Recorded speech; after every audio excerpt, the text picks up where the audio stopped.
WISN 12 News starts right now. The tables are turning about 1 month before the election, a change in the race for governor in a highly regarded poll. For the first time, one candidate has edged out in front.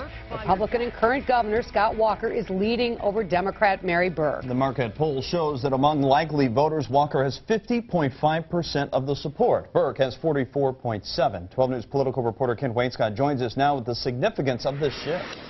Well, the race is still very close, but Governor Walker's 5-point lead marks the largest lead either candidate has had in this Marquette poll since last spring. And digging deeper into the poll numbers may give us an indication as to why.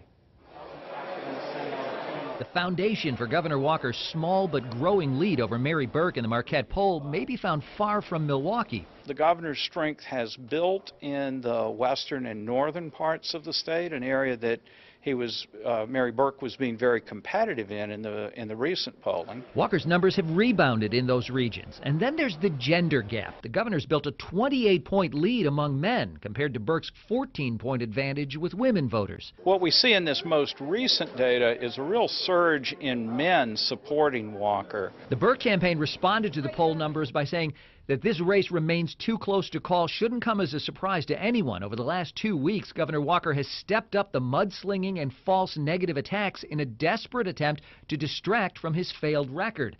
Hours before the poll release, the governor told reporters he thinks the race may be in the hands of voters in the middle. For me to win in this election, I've got to get not only a strong showing of Republican-leaning voters, I need to carry the vast majority of independent voters. Walker has a slight lead among independents, while Burke has the edge among moderates. I think the swing vote, such as it is, and it's not very large in the state, still remains a bit up for grabs.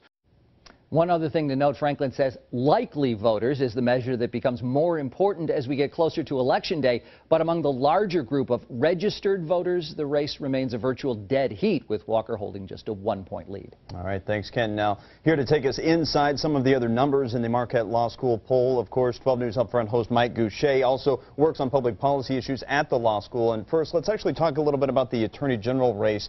When we're looking at the numbers here, both candidates face kind of an uphill battle. Yeah, and this is really a battle, Craig, to get on the radar of most voters. If you ask people who they plan to vote for Attorney General, it's a horse race. Waukesha County DA Brad Schimel, the Republican, with a small lead over Jefferson County DA Susan Happ in this latest poll.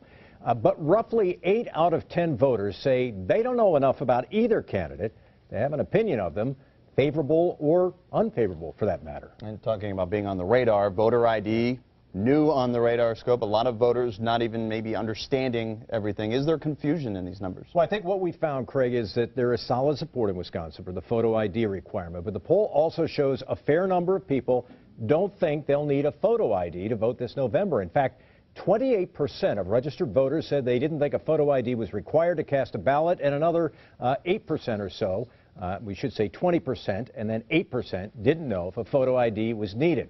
To that point, elections officials are asking state lawmakers for $460,000 to be used for a voter education campaign in the next 5 weeks. So again, 28% either didn't know that they would be required to have one, or thought they didn't need one to vote. All right, that education campaign, obviously ahead of the election, greatly needed. More polls to come out in the weeks ahead, I'm sure, from Marquette. And absolutely. We'll have a few polls, and we want to mention that you should be sure to join us at 10:30 tonight, and we'll be going in depth with the director of the poll. We just heard from Charles Franklin. All right, sounds good, Mike. We'll see you then as well. And WISN and WISN.com are your source for political news. You can keep up to date and read more about candidates on our politics page.